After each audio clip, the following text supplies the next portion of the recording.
That would be fine, too, I think. This one's okay, too.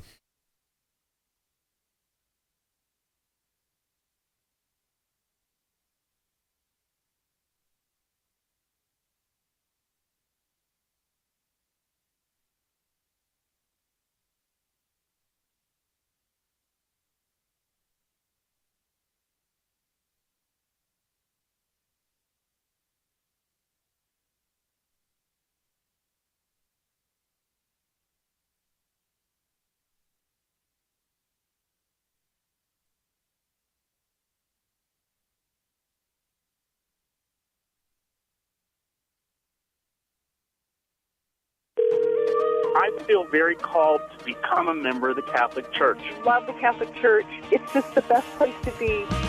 From the studios of EWTN, this is Open Line.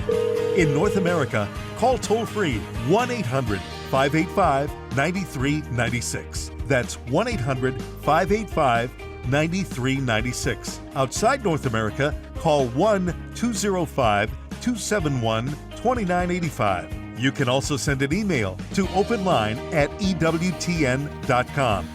It is finally Friday here on EWTN's Open Line. Colin Donovan is in the house, our Vice President of Theology here at EWTN, and he'll take your calls and your emails and your questions about church teaching, sacred scripture, canon law, and the like.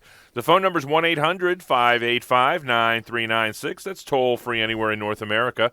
1-800-585-9396. If you're outside the United States and Canada, we'd love to talk to you. Your number is 1-205-271-2985. That's 1-205-271-2985, and we will put you straight to the front of the line. Or you can send us an email, openline@ewtn.com. I'm Jack Williams. Michael McCall is our celebrity producer today. And your call screener, as always, is the incomparable Matthew Gubensky Jr. And our host, as he is every Friday, most of the time, Colin Donovan. Colin, how are you? I'm good, Jack. Hey, you're too happy about it being Friday. I'm sleepy. I'm so sleepy. That's what it is. I am. So you're not going to come in and do that 2-hour special Open Line with me tomorrow then, I guess. That's correct. Oh, okay. That is a fabulous assumption. Okay, we're gonna have a little game show here on Open Line to start this off Friday. Okay, you ready? You need to identify this sound. You ready? Okay. All right, you want to hear it again? All right, one more time. Yes. Name that that Simon sound. and Garfunkel song. That is the sound of me not setting my alarm clock tomorrow. Oh, okay. So, well, I was close. You were close. You were very close. 1-800-585-9396. Get in line now. The phone lines will be open soon if Mr. Gubensky is listening to me. I would hate to have to do it myself. But at any rate, 1-800-585-9396. We've got some emails here. Colin, my name is Richard, and I'm from Nigeria. Hello.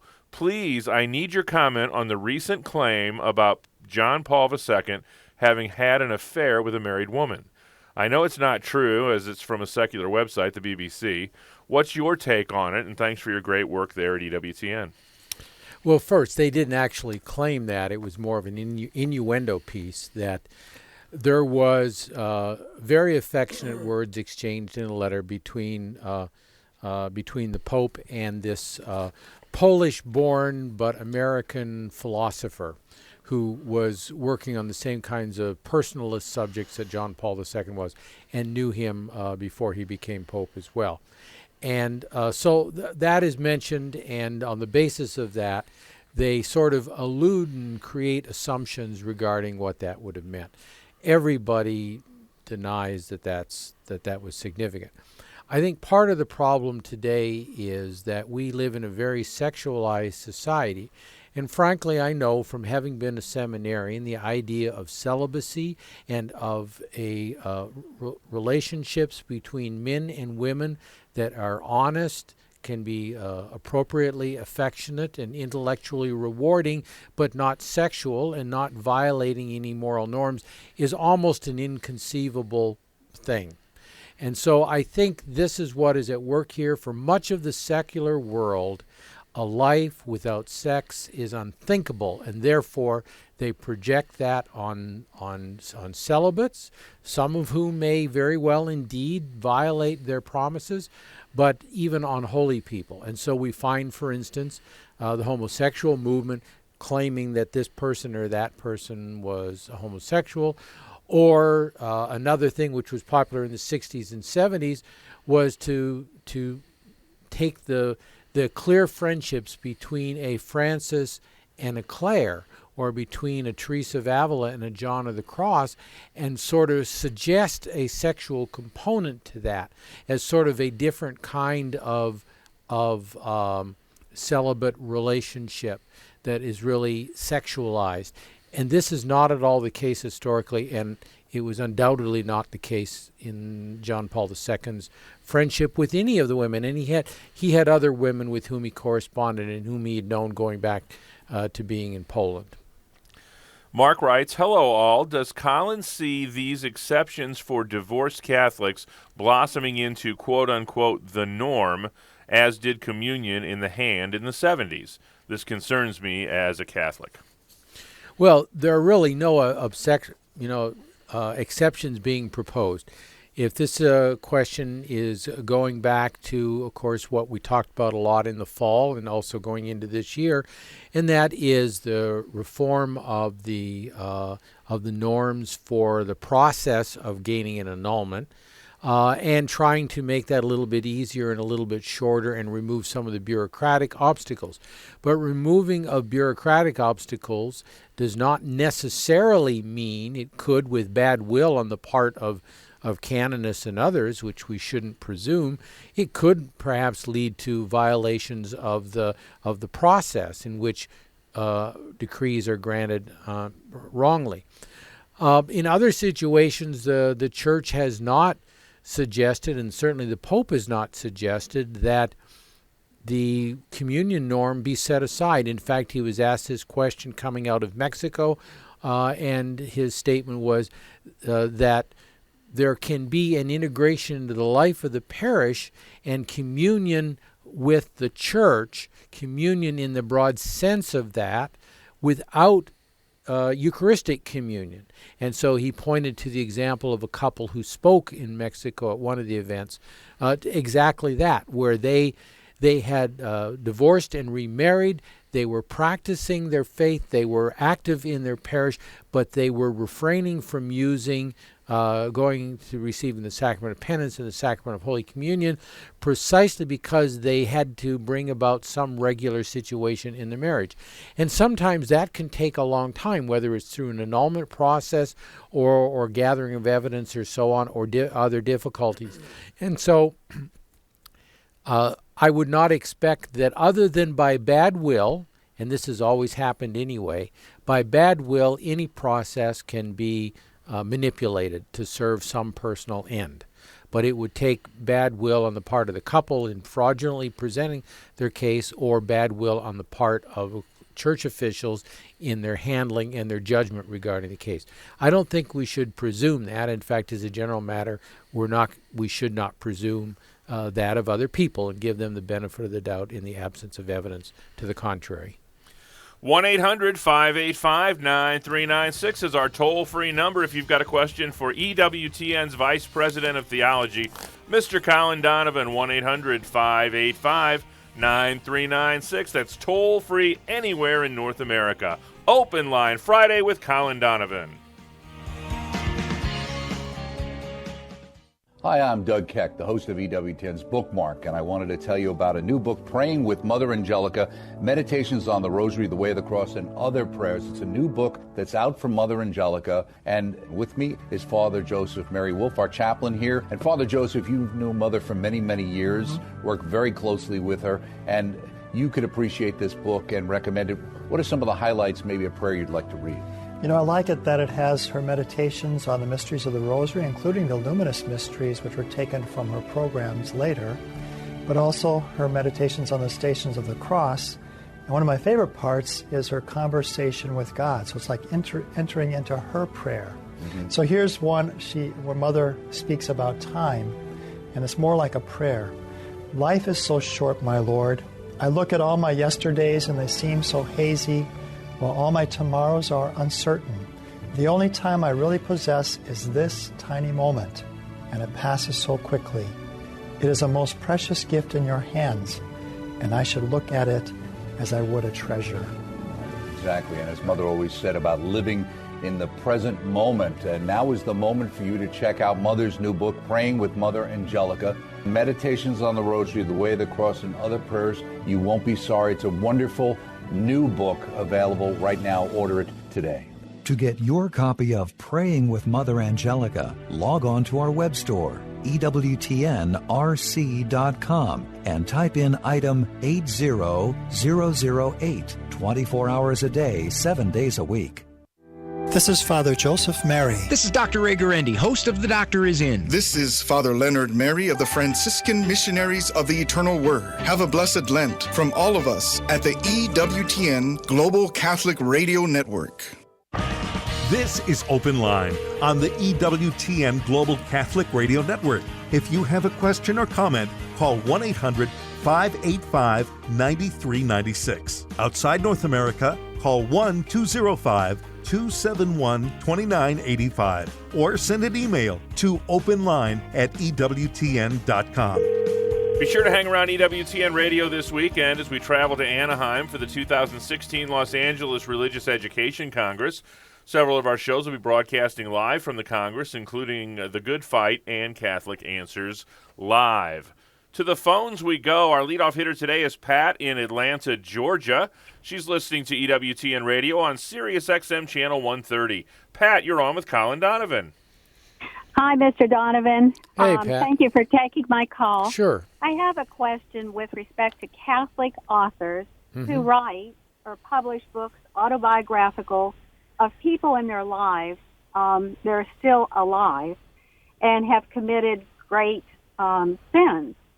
And I'm wondering, with respect to the sin of scandal, why does it seem that that is okay as and not okay to say verbally, say in gossip, what that person might have done? Well, everything has a context and circumstances, and that would have to be determined.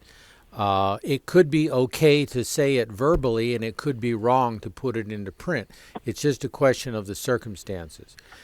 If somebody has committed a private sin, we have the obligation, in the first place, we shouldn't spread that about. And so that's, scandal. Oh, Betty Sue's husband's running around on her. I heard that from Jimmy Joe over there. They talk all the time. That kind of stuff is gossip. Once it becomes public knowledge and perhaps in a public case, a divorce fight, the children are then there can be legitimate reasons for talking about what is publicly known. Likewise, with things that are written print, very often individuals in books, especially in Catholic books or non-Catholic books, talking about conversion experience and so on, may refer to the sins that they did in their own life or the sins that others did in the context of a conversion. And so that's the end game, that's the story. Like the stories in the Bible, where the horrible things St. Paul did are clearly recounted. But the glorious thing God did in converting St. Paul is the antidote to that information. In fact, it's an important, bookends, if you will, of the story, that no matter how badly we can fall, we can be as greatly raised up by grace. So it depends on those kinds of factors. But yes, as a general matter, to detract by using rightful true information from a person's reputation is morally wrong. And also, obviously, to fabricate information or information we don't know is true or false, but just to spread it around would not be detraction. That would be libel or something else. That's also wrong. But sometimes the common good demands it. So you're not obliged to keep a secret. You're not obliged to keep the sins of another private where they affect the common good. So you know that a person has committed a crime. To the common good we have an obligation to report that and to remediate that. And so those are the kinds of situations where we have to ask ourselves, is this just to destroy the person's reputation that I'm repeating it? And if it is, or if it's just to fill 30 minutes of a conversation, don't say it. But if there is some purpose of the common good, then say it to the person who can actually effect a change in the common good, to a teacher, a parent, a doctor, the police, whatever the circumstances may be. That's no fun. Well, that's no fun, but that would be our obligation to the common good. So that's also one of the criteria that you could use to look at it. So I don't think you can make black and white statements at the end of it all, Pat. You have to look at each of the contexts, whether it's private or a publication, and say, for instance, well, did the author get the permission of this person to publicly say it? In which case, it could be justified. But to simply say something without such permission, or if it's not generally known publicly, would be wrong. Is that helpful, Pat? Yes, it is. Thank you very much. Thank you. We appreciate the phone call. That opens up a line for you at 1-800-585-9396. Marie is in South Carolina listening to EWTN on AM 730. Marie, you're on with Colin Donovan. Hello, yes. Hi. Hi. Okay, I have a question about our Pope. I have some very devout friends who are very much against him and tell me stuff that he has said or done that is horrific, if indeed true. Since I don't watch the news, but I do occasionally watch Raymond Arroyo, and he has actually said a couple of things that, are pretty bad, but they're not reason enough to call him an anti-pope or quit praying for him. But listening to your last call, I realized that the question should be, has he done anything that's against the common good, that he's really not acting in the best interest of the Catholic Church? I think you've got some pretty good intuition, Marie. Yeah, I mean, it can be the case that a pope can do that. And we also have to ask the question, am I the one to give fraternal correction? Screaming about the pope or one's bishop or one's pastor, or, even the President of the United States, to pick an example we might have some sympathy with, just to do it is not morally all right, because there's prudence and there's imprudence. And one of the elements of circumstances is you give fraternal correction, as even the Scripture tells us, to the person. Or you take another person and you do that. Or you tell it to the church. So obviously there is a process of giving fraternal correction. Otherwise, we risk detraction, we risk libel, and we risk scandal.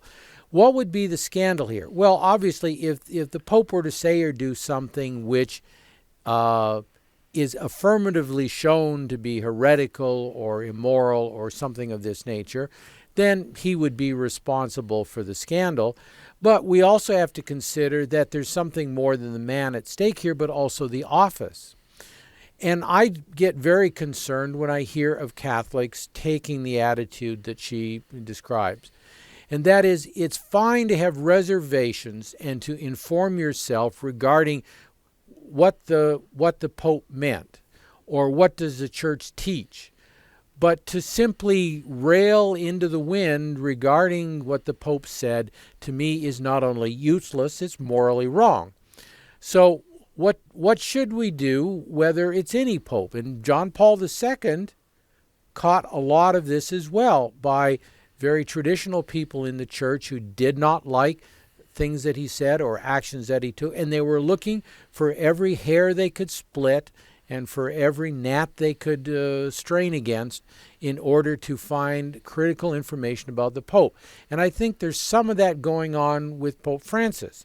Now, I think we do have to work sometimes at getting a context and intention behind what he says.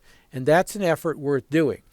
For instance, his pastoral approach, if you want to read about his pastoral approach, and we're going to be doing a roundtable on this at a future date, read the Aparecida document of the CELAM, the Episcopal Conferences of Latin America. In other words, all of the non-English speaking Americas of the Caribbean and Central America, South America belong to this.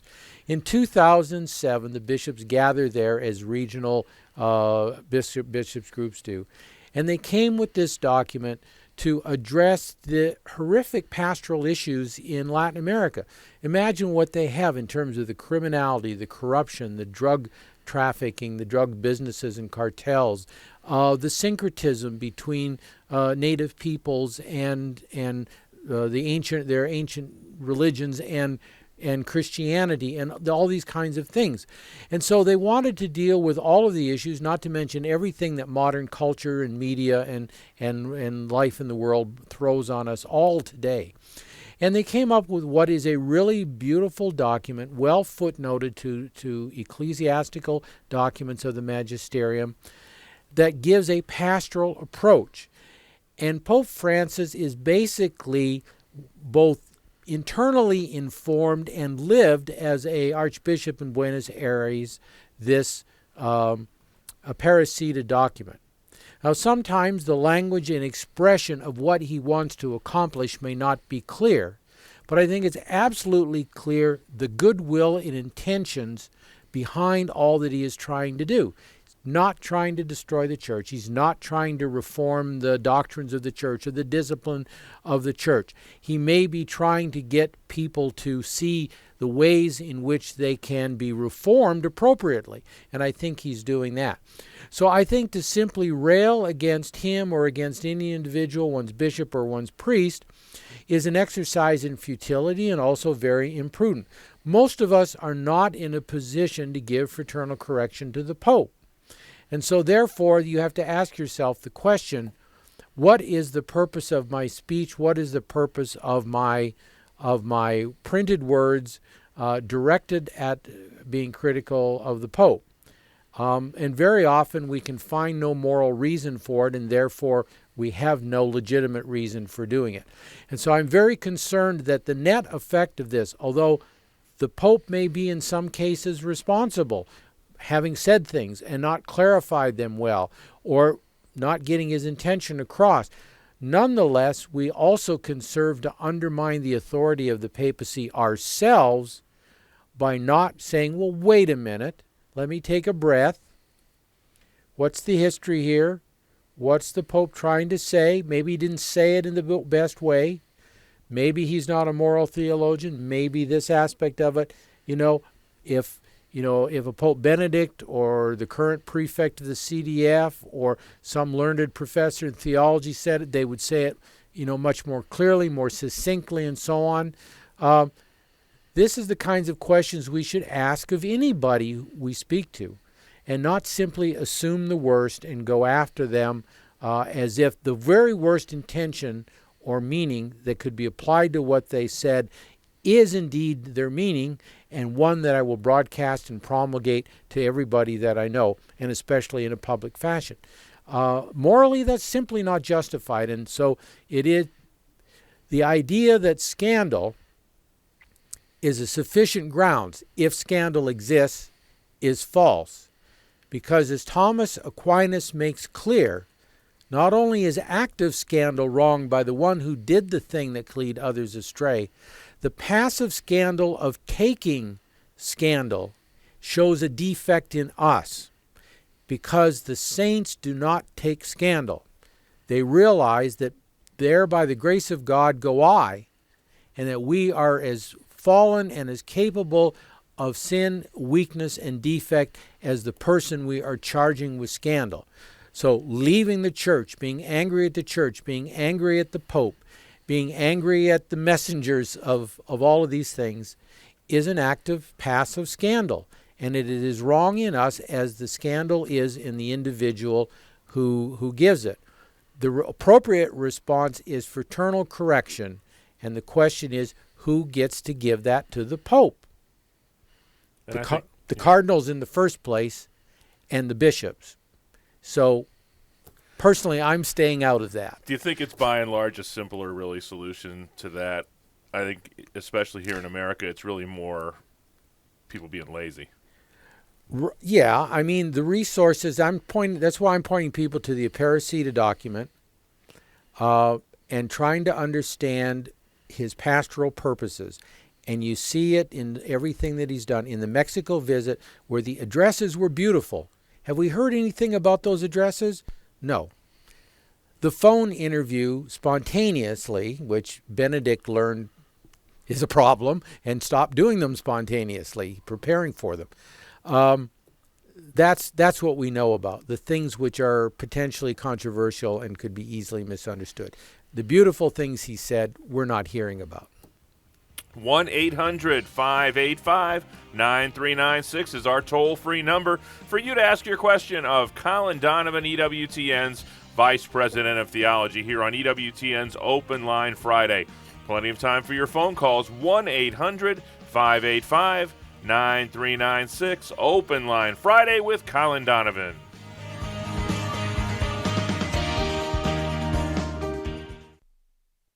Matt Swaim here. Join Anna Mitchell and me for the Monday edition of the Sunrise Morning Show. We'll talk about St. Benedict with Paul Thigpen in our ongoing series based on his book Saints Who Battled Satan, and take a look at some Australian Catholic history with Kevin Schmeezing of CatholicHistory.net. Plus news, weather, sports, and more. Join us Monday. The Sunrise Morning Show. A better way to start your day. From the archives, this is the wisdom of Mother Angelica. Piety means that we all have one Father. The Eternal Father breathed the soul into my body. Only God creates.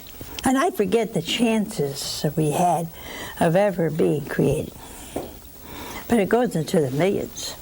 If they were selling tickets for 1 in 10 million, you wouldn't buy one. I wouldn't buy one. I think that'd be stupid. You don't have a chance. But you had not only a chance, but God decided to create you. And he created you with a specific degree of holiness that he wants from you. And that's what's so wonderful. We are created by God to be with him in heaven forever. For more about Mother Angelica, visit EWTNRC.com.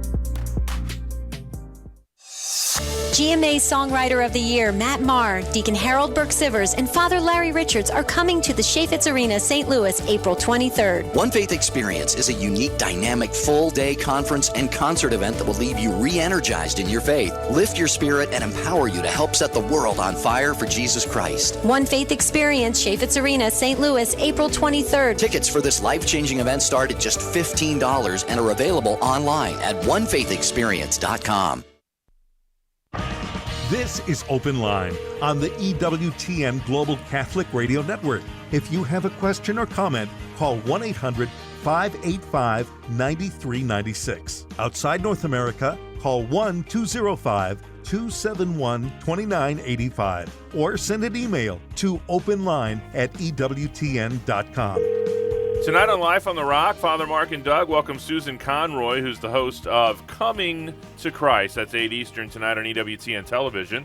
And this weekend on the World Over Encore, Raymond Arroyo talks with Jeffrey Terry, the editor-in-chief of Catholic News Service, and Dr. Seuss's editor, Kathy Goldsmith. He'll also talk to Father Paul Scalia, the son of the late Justice Antonin Scalia. Make sure you check EWTN.com for encore times in your area. Quite a homily by Father Paul. Oh, so beautiful on so many levels, both as a son and as a priest. Yeah. Just wonderful. Spectacular. Back to the phones we go. Let's talk to Marcia in Des Moines, Iowa, who's listening to EWTN on Iowa Catholic Radio. Marcia, thanks for holding on. You're on with Colin. Hello. Thank you for taking my call. Oh, you're welcome, Marcia. My question to you is the current doctrine from the Church on suicide. My nephew's son, my great-nephew, committed suicide yesterday at the age of 22. Oh, sorry to hear that. His father, of course, is horribly upset. Mm-hmm. He thinks that perhaps his son's soul will not be received in heaven because he committed suicide. I'd like to know what the doctrine of the Church is at this point in time. Mm-hmm. As I recall, it used to be that was the truth, and I don't know if that's changed or not. Yeah. Well, It hasn't changed, but some distinctions have to be made. And this is, in theology, there's always distinctions. The gravity of the sin of suicide, like the sin of murder, abortion, euthanasia, or any other taking of innocent human life, is that it's a grave evil, and therefore we may not do it. And if we do it with intention that's not clouded by other factors, and with sufficient freedom of will, yes, it is not only objectively wrong, but it's also a mortal sin. Now, the intention of the individual and the circumstances can modify that gravity. So the individual their knowledge, actually, if they don't know something is sinful, but I think most people have a knee-jerk understanding they shouldn't do that. But we know, for instance, that the intention of a sick person can, if the person has mental issues, is going to warp their view of, why to do. For them, it's a way out. It's a relief from anxiety, from difficulties, and so on and so forth. It's not that they want to kill themselves. It's essentially an unwanted consequence of what they see as freedom. It doesn't make it any less wrong, but it may make it less culpable in their case. And of course, the illness itself and the lack of freedom that goes with especially mental illnesses can mitigate that completely before God. And so we can't prejudge this. Now, the old practice was, as in so many areas of the church's life, to look only at the objective character of the act. And so therefore, if a person committed suicide, they were not able to have a Christian funeral, a massive Christian burial in the church. We understand more about the sort of the intentional, the psychiatric, psychological aspects today. So the church no longer presumes the immediate guilt of such persons. And so you can be buried in the church because we don't presume that the person is guilty objectively of the sin, because we know that many people who take their life are not in full command of their moral faculties, and so therefore would be excused before God. And so that's the reason. So I think we can't change what has done. We can't know that the person is or is not condemned. Only God will know the state of their soul and their objective culpability for that act. And so the thing to do for them is what we do for anybody in our families that are died. If they're Catholic, to get a Catholic funeral, which is offered for them. It's not there for the family, although the family is consoled by it, but as we were talking about Father Scalia, the son of the Supreme Court Justice, and what a marvelous homily he gave, centered on Jesus Christ, centered on the transient nature of this world and the hope that we have for the next. And so a Mass imbued with all of that attitude, and then the prayers of the family, the rosaries and so on offered for the repose of that soul, and on the assumption that the church is wise in having changed the practice of immediately affirming the objective sin, the personal subjective sin, simply because of suicide. We know better today psychologically, and therefore it's best to take the position, here's a poor soul I can pray for and offer masses for, mass cards for the family, rosaries for the individual, and so on. And then we leave it to God, because we can't know. We don't assume he's condemned. We don't assume he's glorified, which is unlikely. The most likely possibility, if it's a history of mental illness at least, is a very long time in purgatory. But that will seem very short in eternity. So pray for him and be consoled. I would say, have your nephew, his father, listen to this homily, which is now available on the internet, which Father Scalia gave at his father's funeral. A beautiful witness to what we believe as Christians about death and about life after death and the transient natures of the world. Trust in God. I think that's the most important thing I could tell you. Is that helpful, Marcia? Yeah, I will forward that information on to him. Thank you so much. Thank you. Appreciate you're it. And we'll also have all of our listeners praying for you and your family. Well, heading out of Jacksonville, Florida, Tony is listening to EWTN Radio on Queen of Peace, AM 1460. Tony, you're on with Colin Donovan. Thank you for taking the call. Sure. The question I had is, I'm raised in the post-Vatican II Church as a cradle Catholic. I've been introduced to the Tridentine Mass in the last 2 years, and I've been trying to wrap my mind around why was there a drive to change that beautiful liturgy in Vatican II to the Novus Ordo? I can't really find a good source that explains what the Council was thinking and why the Mass had to be changed from what, to me, in my humble opinion, is an amazing form of the liturgy. Well, you have to start with Sacrosanctum Concilium, the document on the liturgy. I presume that you've read that. That gives some insights. It's not quite clear on telling the sources, but it points to what bishops in generally were saying about, about what needed to be reformed in the liturgy. I would say it was probably not simply one thing, except that going back to the 1800s, there was a revival in liturgical studies among the Benedictines and pontifical faculties and others, and there was also a new availability of ancient documents, such as the Sacramentary of Leo I and of Gregory the Great, so that the Church could study, the liturgical theologians could study the evolution of the liturgy over at least from the late 300s up until today. And it could see the various ways in which there was an assimilation of cultural elements from different places.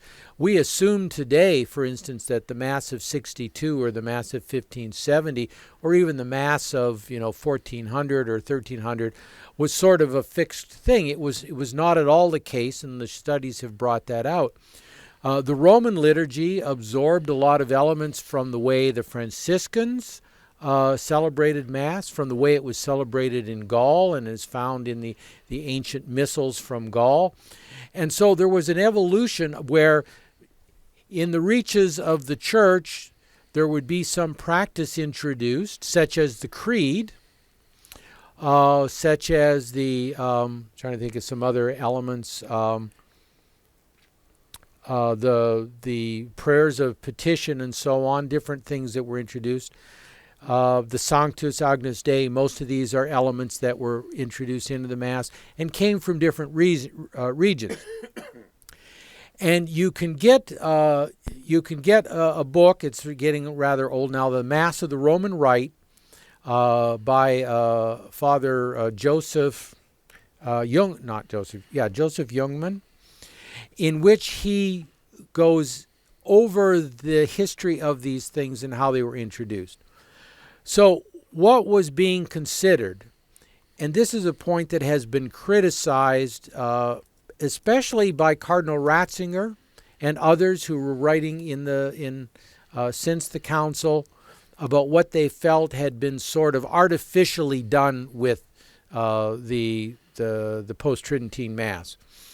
And that is academic kinds of decisions rather than organic growth. Most of the things I've mentioned were in organic additions to the liturgy, and so they were put in because some peoples were practicing it. It were seen to be good and fruitful. They were inserted in the Mass, and so it became enlarged spiritually, if you will, and liturgically with the addition of those elements. But what the Novus Ordo seems to have done was a lot of this academic information simply became academic judgments regarding, for instance, the canons of the Mass. So there were 3 canons which were essentially constructed. One was based on the canon of Hippolytus, which was about 200 A.D., other canons were based, the 4th, I believe, was based on the practices of the Mozarabic and the other rites which follow a different style of liturgy than most of the Western liturgies. And then I think the third one, I'm not sure, I can't recall where that came from. So there were these judgments, these academic judgments, which were meant to be pastoral and serve certain purposes, but I think have been clearly subject to criticism. So, it didn't come out of nowhere, the changes. It came out of these liturgical studies.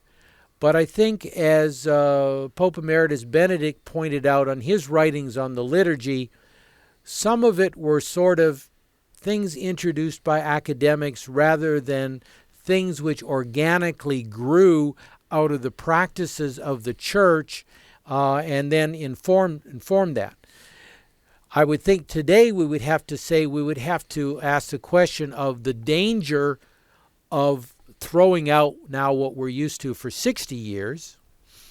And I think this is maybe part of the genius of Benedict XVI in improving the motu proprio on the traditional Latin Mass, in that he wants to see a fruitful conversation between the two forms that would allow for what can be good and fruitful pastorally in the Mass of Paul VI, being informed by the ancient practices, and to some extent, perhaps like the calendar and other areas, back informing the traditional Latin Mass. So it's a very complex issue, and I don't claim to be an expert on it, but I think those were some of the factors involved.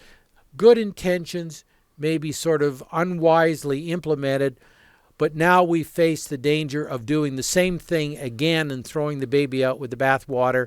And so that's why it needs to be very gradual and organic process, such as Pope Benedict called for in his pre-retirement non-magisterial writings. Next up is Sarah, listening in the great state of Illinois via the internet. Sarah, what's your question today for Colin? Yes, I was wondering, if a priest has been laicized, can he ever be unlaicized? Yes, he can. The forum for that is the Congregation for the Doctrine of the Faith.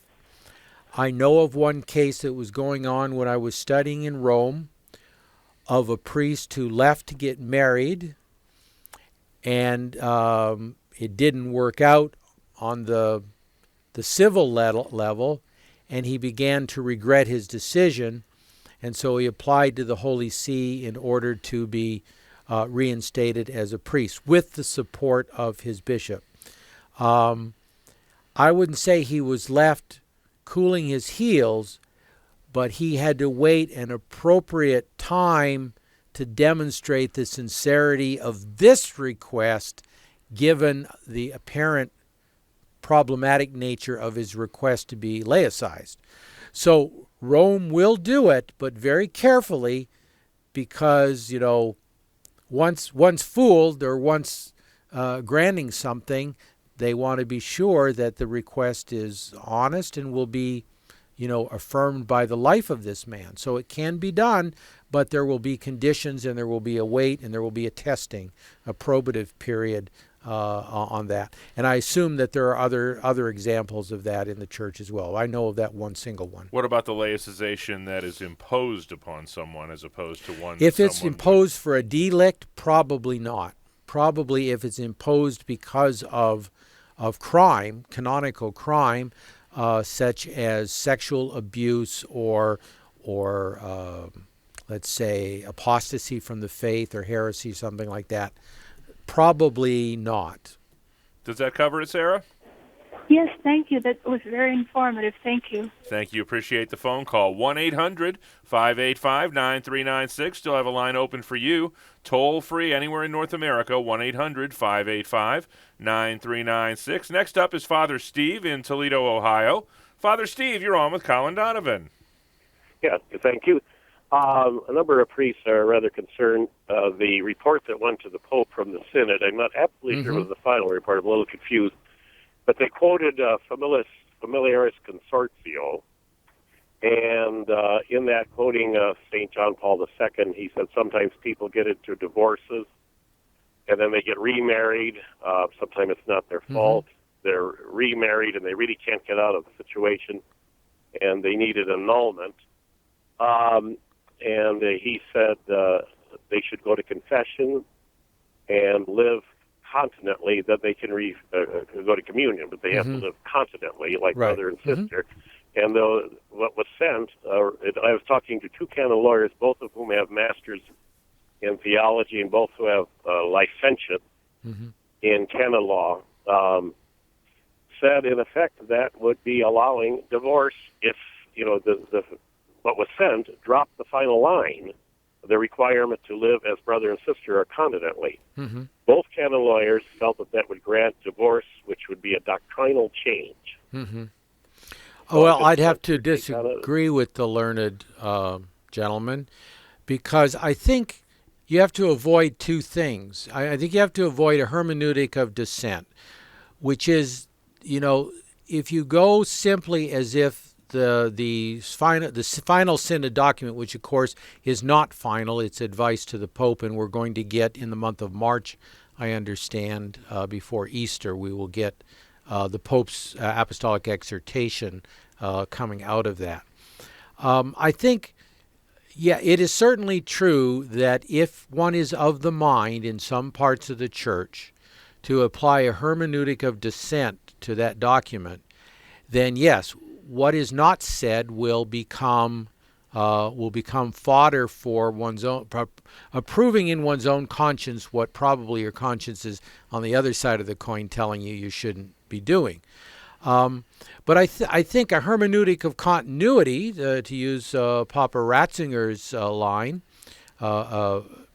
view, would say the very fact that it quotes from Familiaris Consortio and from other documents, the very fact that in pastoral theology and moral theology it's already considered legitimate in circumstances where scandal is missing, in other words, unknown to the parish, a couple who are believed to be married because of the external facts that people see, but whose marriage is actually irregular in a way that is known to them, can, by agreeing to live continently and for a serious reason such as they have children now, they have to provide for their children, or they're elderly and they must take care of each other, or one of the spouses is sick and needs care, can, by a commitment to live celibacy, have their moral faults up to that time absolved in confession and go to communion.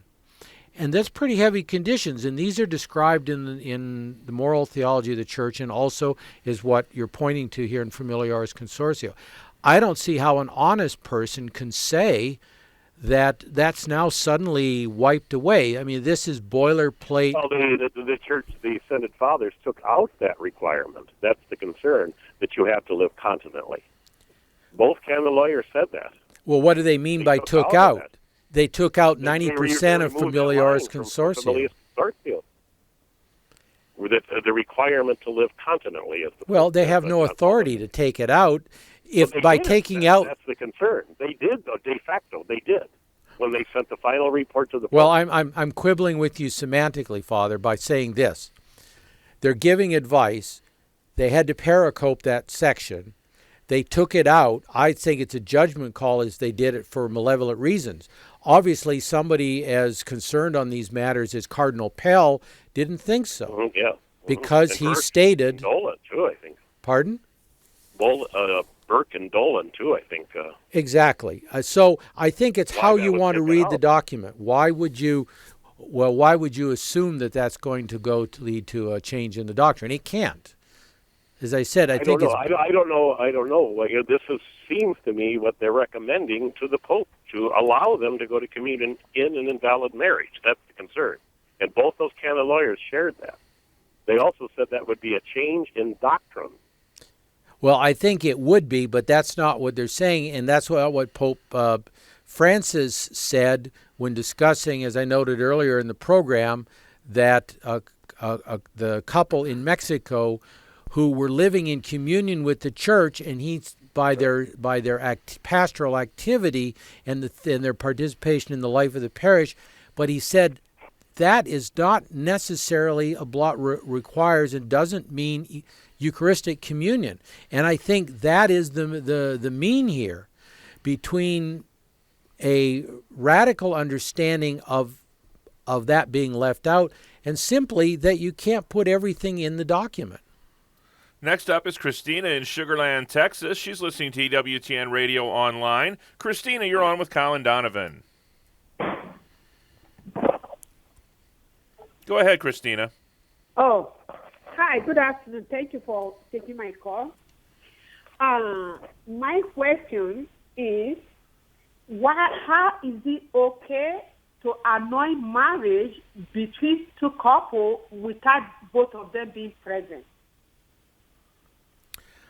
There are certain times where an annulment, which is where one party won't participate in the process, that the information that is needed can be gotten by other means. It can also be that one of the parties has in and of themselves sufficient evidence of grounds for an annulment, such as, oh, when we got married, I never intended to ever have children, or I intended to run around on her, but I said the words I had to say to marry her. I mean, right there you have the defect of the marriage. So, but that would have to be demonstrated, and all of those are particular circumstances that I can't judge sitting here, here talking to you on the radio. So there must be some elements like that which are involved in the case, and if you have concerns about that, I think you could talk to somebody at the tribunal of the diocese in which you live to try to get some light on that question. Because with somebody on the tribunal, you could talk about all the particular circumstances in confidence and without revealing it on national radio. Quickly, we'll move to Doug in Baton Rouge, Louisiana, listening on Catholic Community Radio. Doug, we've got about 2 minutes left with Colin. What's your question? Yeah, I was just curious. I went to Mass this morning and received communion, and I was wondering if it's okay to receive communion tonight at a penance service we're having. In the example you gave, no. Okay. This was decided by a formal interpretation of canon law in the 90s. Basically, that a person who goes to has received Holy Communion already, which means either in a communion service or at the Mass, can only receive a second time in the context of a Mass.